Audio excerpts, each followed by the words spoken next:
ഇന്ത്യയിലാകെ 80 എണ്ണമേ ഉള്ളൂ ഈ കല്ലുകൾ. അതിലൊരെണ്ണം കൊച്ചിയിലാണ്. പക്ഷെ അത് എവിടെയാണെന്ന് എനിക്ക് അറിഞ്ഞുകൂടാ. അറിയാമെങ്കിൽ ഒന്ന് കമൻറ്റ് ചെയ്യും. സീറോ സ്റ്റോൺ എന്ന കല്ലിനെ പറ്റിയിട്ടാണ് ഞാൻ ഈ പറഞ്ഞു വരുന്നത്. പച്ച മലയാളത്തിൽ പറഞ്ഞാൽ ഒരു സ്പെഷ്യൽ ആയിട്ടുള്ള സർവേ കല്ല്. ഇത് പറയുമ്പോൾ ആദ്യം ഇന്ത്യയുടെ ഭൂപടം വരച്ചത് ആരാണ് എന്ന് പറയണം. അറിയോ? ഈ കല്ലിൻ്റെ കഥയും മാപ്പിൻ്റെ കഥയും ഒന്നാണ്.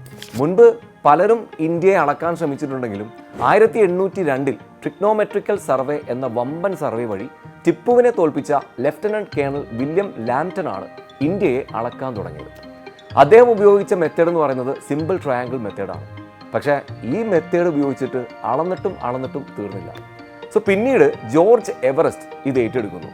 അദ്ദേഹം ട്രിഗ്നോമെട്രി പെർഫെക്റ്റ് ആയിട്ട് ഉപയോഗിച്ച് ഇന്ത്യയുടെ അക്ഷാംശവും രേഖാംശവും കൃത്യമായിട്ട് അളന്ന് തിട്ടപ്പെടുത്തി. അങ്ങനെ 1871 നമ്മുടെ ഇന്ത്യയുടെ പെർഫെക്റ്റ് മാപ്പ് റെഡിയാവുന്നത്. ഇതിൻ്റെ ഭാഗമായിട്ട് അളന്നു പോകുന്ന സമയത്ത് ഓരോ പ്രധാന സിറ്റികളിലും ദൂരം പറയുന്ന കല്ലുകളും സ്ഥാപിച്ചു. ആ കല്ലുകളാണ് സീറോ മൈൽ സ്റ്റോൺ.